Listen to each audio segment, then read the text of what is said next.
ஐநாவில் பாலஸ்தீனம் பிரச்சினை குறித்து உலக தலைவர்கள் பேசிய போது மைக்களில் ஏற்பட்ட பழுது தொழில்நுட்ப கோளாறா அல்லது திட்டமிட்ட செயலா என்ற சந்தேகத்தை ஏற்படுத்தியுள்ளது.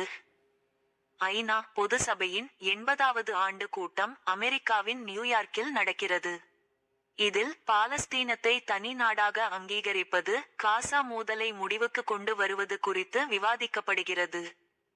இதில் பங்கேற்று பல்வேறு நாடுகளை சேர்ந்த தலைவர்கள் பாலஸ்தீனத்தை தனி நாடாக அங்கீகரிப்பதாக தெரிவித்தனர்.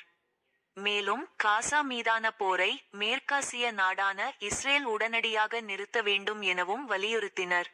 இது குறித்து விவாதம் நடந்து கொண்டிருந்தபோது கூட்ட அரங்கில் தொடர்ச்சியாக ஏற்பட்ட தொழில்நுட்ப கோளாறுகளால் உலக தலைவர்களின் பேச்சை கேட்க முடியாமல் பலர் தவித்தனர்.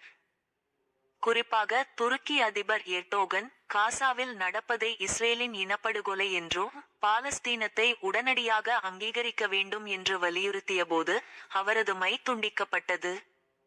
கனடா பிரதமர் மார்க் கார்னி பாலஸ்தீன அரசை முறையாக அங்கீகரிப்பதாக அறிவித்த சில நிமிடங்களில் அவரது மைக் இணைப்பும் துண்டிக்கப்பட்டது. இந்தோனேஷிய அதிபர் உள்ளிட்டோர் பேசும் போதும் இதுபோன்ற தடை ஏற்பட்டது. தொடர்ச்சியாக இவ்வாறு நடந்ததால் உலக நாடுகளின் தலைவர்கள் அதிர்ச்சி அடைந்தனர். இது பல்வேறு சந்தேகங்களும் யூகங்களும் ஏற்பட வழிவகுத்தது. ஆனால் மின்னணு சாதனங்களில் ஏற்பட்ட கோளாறே காரணம் என ஐநா சபை அதிகாரிகள் கூறியுள்ளனர்.